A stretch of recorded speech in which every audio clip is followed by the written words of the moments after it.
Hello everyone and welcome back to the Belgian Beer Brothers channel. Cedric here in Antwerp with yet another brew review, and today we are sort of preparing for the Tour de Geus 2026 already, but more on that later. We are going for a Lambiek Fabriek beer. That is Dutch for the exact same thing it sounds like in English, meaning a lambic factory, a Lambiek Fabriek. Now, I have something rather special, and they make rather special things mainly, but we get from the Juicy and Wild series the Muscar-Elle. Now, most of the names of the Lambiek Fabriek beers end in L. We already had the Bretel, we had the Christmas one that I forgot the name, the Jingle and Wild something bell. But what is so special about this Muscar-Elle? Well, I think the label says it best. Beer of a unique unfiltered blend of self-brewed spontaneous fermented lambics aged in oak barrels and macerated with the Muscari grape. They use about 300 grams per liter. Cultivated in Limburg, Belgium. Brewed and bottled by Lambiek Fabriek with the awesome slogan, "No bread, no glory." If you have the chance to visit them, probably second weekend of May, Tour de Geus, they'll be opening their doors, and for free nonetheless. And they have a huge stock of their beers, which may be a good thing and a bad thing at the same time. Ingredients: water, muscaris grape, malted barley, wheat and hops. Now, interesting might be the idea that this is a fruit lambic technically. However, this is an 8.8% ABV beer. So, interesting. Lambiek Fabriek glass. This is a very light and thin glass, but I absolutely love it. It's awesome in the hand. Now, this is a corked bottle, so we need our opener here. Of course, first we get the classic cap, a very nicely branded cap. I love these guys' logos. And then we get the cork.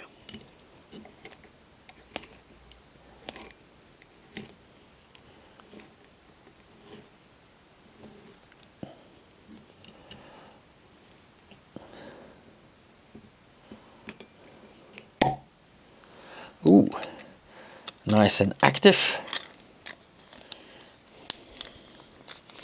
Of course, they do use branded corks.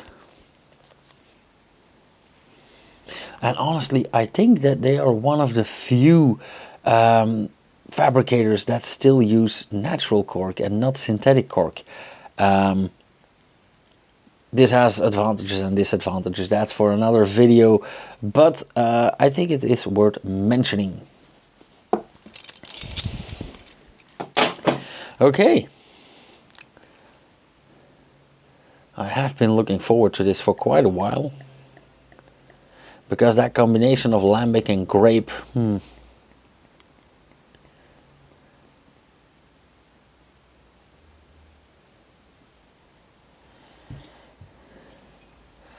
honestly, that immediately looks beautiful. Capping off here.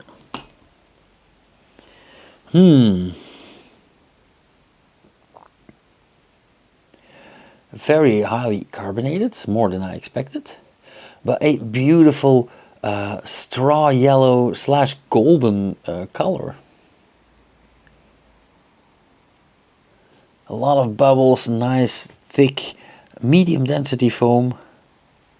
It's sort of all over the place. Quite smooth though.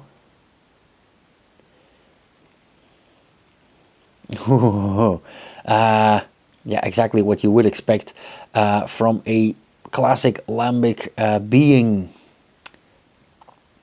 carbon dioxide in this case, but also a lot of straw, a lot of acidity, a bit of lemon, a bit of lime.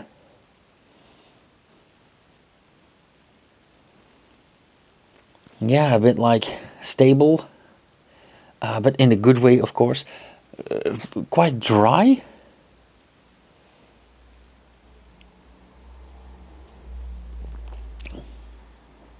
And as you notice, I couldn't resist. Oh, wow. That's good.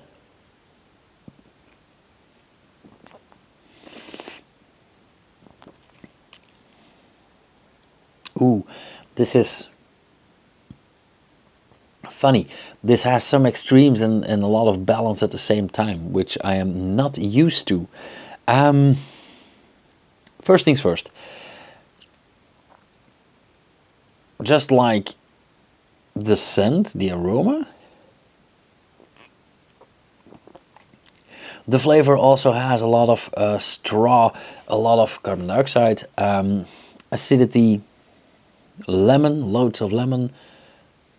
No, actually, I'm lying. It's a bit of lemon, but loads of acidity.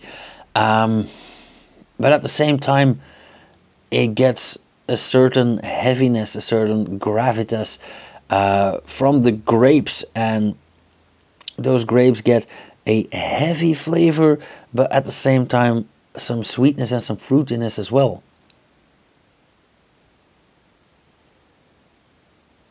I also get a bit of red fruit in there, a tiny hint of fresh green apple.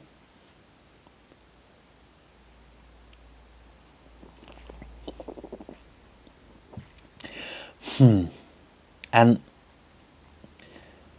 this is where it shows that they use 300 grams of fruit, of grapes, per liter of beer. Meaning in this 75 centiliter bottle, they had, let me see, about 225 grams of grapes. That's quite a lot.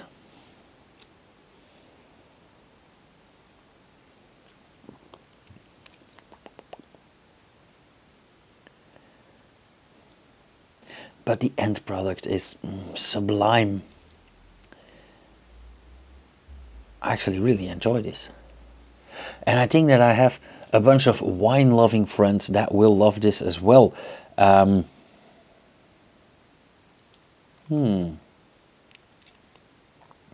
I might want to give this as a gift to a sommelier / oenologue friend of mine. And that says something. That means that the boys over at Lambiek Fabriek are doing something right. Now, if you want to visit Lambiek Fabriek, I will be there on Sunday, the 11th of May, I believe, somewhere around noon. But I'll keep you guys posted. And you can even join in because we are organizing 3 buses on Saturday and 1 on Sunday. And I will be on the one on Sunday as well. So... but more on that later, as I said.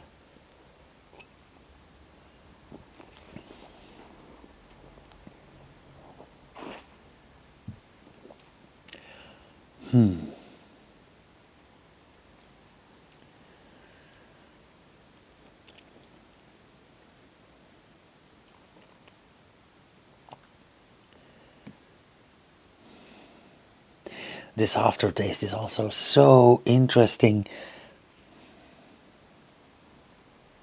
It's like having a dry version of a Riesling. Yeah, it's somewhere in between sweet and dry wine. So it's like a half dry white wine. And I'm all for it. So the verdict, I have been surprised. I have been pleasantly surprised. This is a discovery for me. I love it. So I'm gonna go for a 425. Yeah, 85%.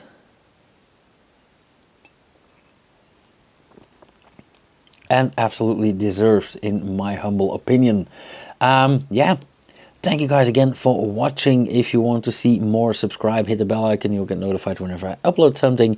If you want to support me on this channel, share a video, visit the Patreon page, send me a beer, whatever. And yeah, I'll see you guys again in the next video. Cheers!